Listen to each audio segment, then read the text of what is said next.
A new documentary, Superman, out on November the 1st, takes us inside the life of Christopher Reeve after the life-changing accident that took him from supersonic on-screen hero to a very different real-life hero.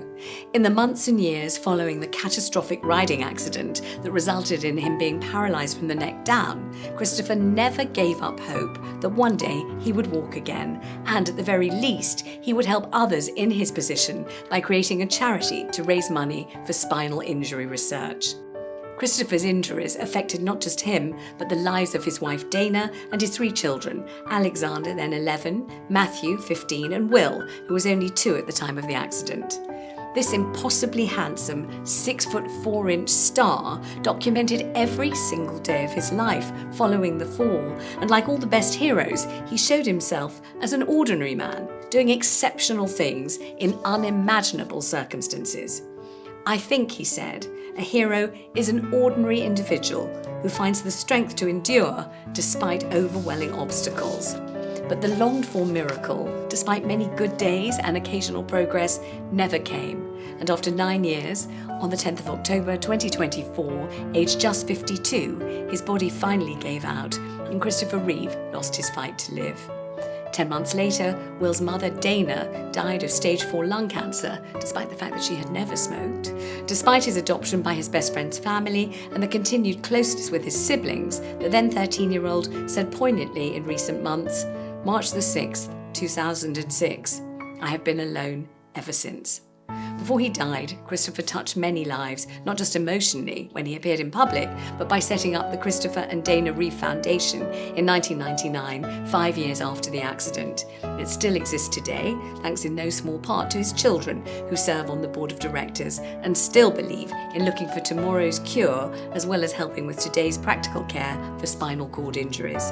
To date, they've raised over £100 million for research. Christopher Reeve encapsulates what a Best Hero Award is for. What is there not to admire about a man who faced adversity with such courage and left a mark on the world that will continue to outlive him? He truly was the embodiment of a real-life hero.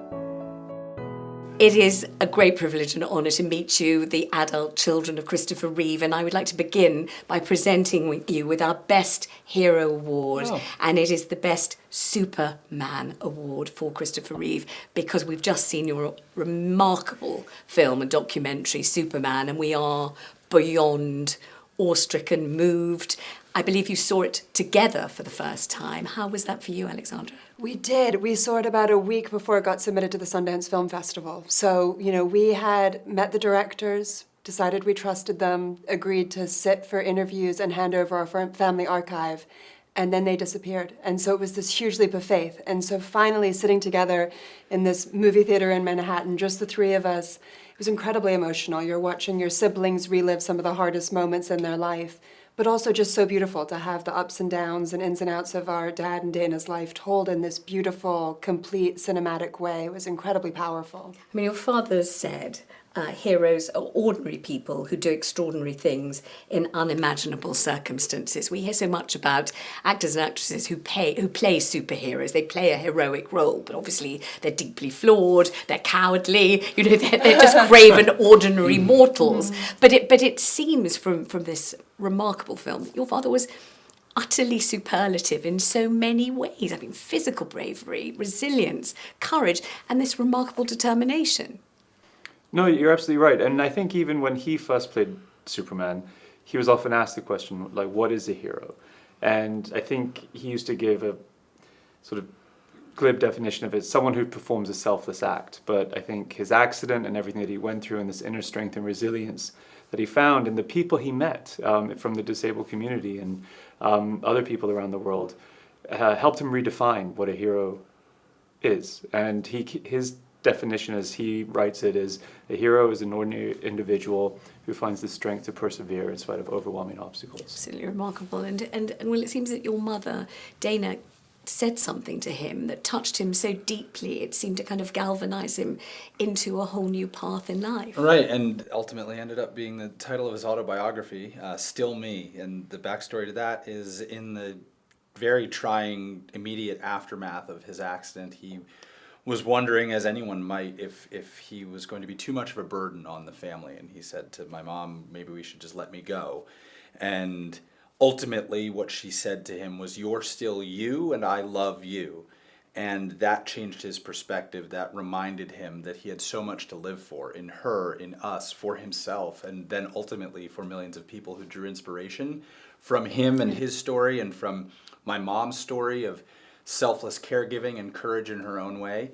They were a phenomenal pairing. They were a perfect partnership, and they not only enhanced and changed our lives, they enhanced and changed the lives of so many millions of people. And so it's an honor to be associated with them in any way, right? And let alone be their kids. Yes, and as parents yourselves, you know what it means to be kind of completely involved in parenting your child, and quite a lot of it is physical, the picking up, the cuddling, the helping, the patting on the back, all that kind of a thing. So it must have given you a kind of brighter realization of what your father must have felt that he could not do, and that he was having to make up for in other ways somehow. Yeah, absolutely. I mean, I think about it now, and it is the way you show up for your child oftentimes is physically providing for them. And so for Dad to have to redefine himself and the way that he was showing up for our family by instead being about verbal connection, about taking time and having that emotional connection instead. He and Dana did it so gracefully that I don't even know if we really skipped a beat as kids. I mean, they had us, they took such good care of us, but I think about it now, and in a way we actually had a deeper relationship, I think, as a result of it. When the way that you can connect with your child is them sitting down in a chair next to you and you're talking for 2 hours. I don't do that with my kids now, even though I try, And so instead you find this deeper way of finding that connection and still being there to support one another. And Will, you were so terribly young at the time, and you've said, so poignantly and so piercingly that you feel as if you've been really alone for the whole 20 years since, which may have been kind of overblown in a way, but kind of makes sense too. Well, sure. Let me just clarify that, because I'm very clearly just in this moment not alone. Yes, my siblings have been with me for my whole life, not just in the couple decades since my parents have passed, and I have so many close loved ones, other family and close friends, and my wonderful girlfriend, and all these amazing people who have lifted me up and supported me and cared for me. So I haven't been alone in the sense of adrift in the world, figuring it out with no support, no guidance.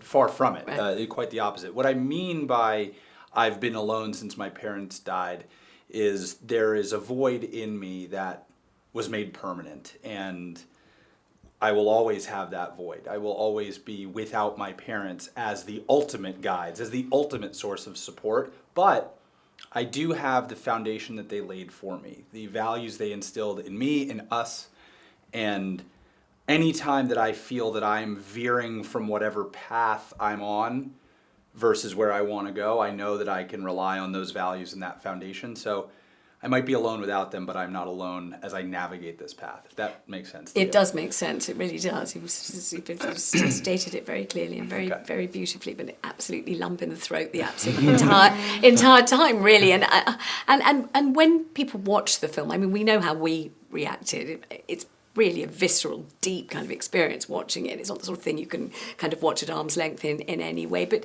Matthew, what are you hoping that people might derive from seeing it? Well, besides sort of understanding who her father was and all these cool things that he could do, like fly a plane and sail a boat, and learn about his transformation after the accident and the strength that he found, there's a line towards the end of the documentary where he talks about how life is, you play the hand you're dealt, and if you think the game's worthwhile. And so I hope people think about what makes the game worthwhile to them. Who are those people? What are those things that will sustain them through really trying times? And the foundation built by your parents has continued to do extraordinary work and continues to this day and beyond. We're so proud about the legacy. The foundation is thriving. It's a whole community carrying the work forward. Hundreds of millions of dollars invested in spinal cord injury research, including in partnership with Spinal Research here in the UK. And then all of this work to improve the quality of life of people living with and affected by paralysis. It can sometimes feel like a lonely experience, and what we want people to know is that there is an entire community out there to support you, and no one needs to go through this alone. Did your father find it difficult to be almost branded a saint? I mean, he wasn't he not just considered a superhero, but sort of venerated as somebody, so remarkably brave, so extraordinarily selfless, and everyone's human, really. So how was that, do you think, for him? Well, I think this film, the documentary, is ultimately a deeply human story, and it recasts him as a human being who achieved these superheroic things. And I think he did grapple with the vision of what Superman signified and symbolized and what people thought that he was by association. And that's difficult for anyone. When you're sanctified or deified or just put on a pedestal for a job that you do at its essence, that has to be confusing. It has to mess with your ego and your heart and everything.